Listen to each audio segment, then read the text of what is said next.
Hello আসসালামু আলাইকুম guys, সবাই কেমন আছেন? আজকে সন্ধ্যা আমি কি নাস্তা করবো সেটা আপনাদের সাথে শেয়ার করব। আজকে সন্ধ্যা আমরা খাবো মুড়ি ভর্তা, আর সেই জন্য এখন ফার্স্টেই দেখতে পাচ্ছেন পেঁয়াজ, টমেটো, কাঁচামরিচ এইগুলো কেটে নিয়েছি, ধনিয়া পাতা। আমি ভাজাগুলো যেমন পেঁয়াজও এগুলো এখন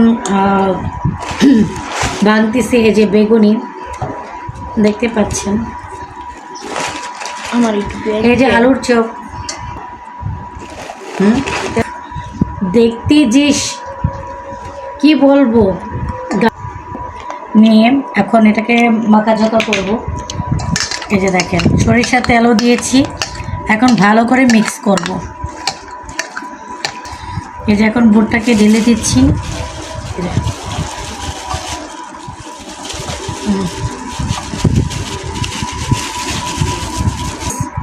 এখন সব একসাথে মিক্সচার।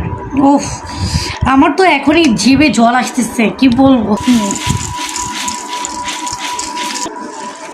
গাইস। এইভাবে যদি মুড়ি মাখা খান, আর কি বলবো, সত্যি কথা কি বলবো, এক কথায় মানে অস্থির একদম। কি বলবো গাইস, আপনাদের মুখে লেগে থাকবে। আমার মতো করে আপনারা ট্রাই করবেন বাসায় এভাবে মুড়ি ভর্তা করার। এই তো ভালো করে আমার মাখা ঝাঁকা করা শেষ, এখন আমরা খাবো গাইস। এই যে এখন আমরা তিনজন মিলে এখন মুড়ি ভর্তাটা খাচ্ছি, আর আপনারা আমাদের মতন এইভাবে মুড়ি ভর্তা করে খাবেন, দেখবেন অনেক স্বাদ, অনেক স্বাদ। মানে কি বলবো গাইস, একবার যদি খান বারবার খেতে মন চাবে। ওকে, তাহলে এইখানে আমাদের ভিডিও শেষ।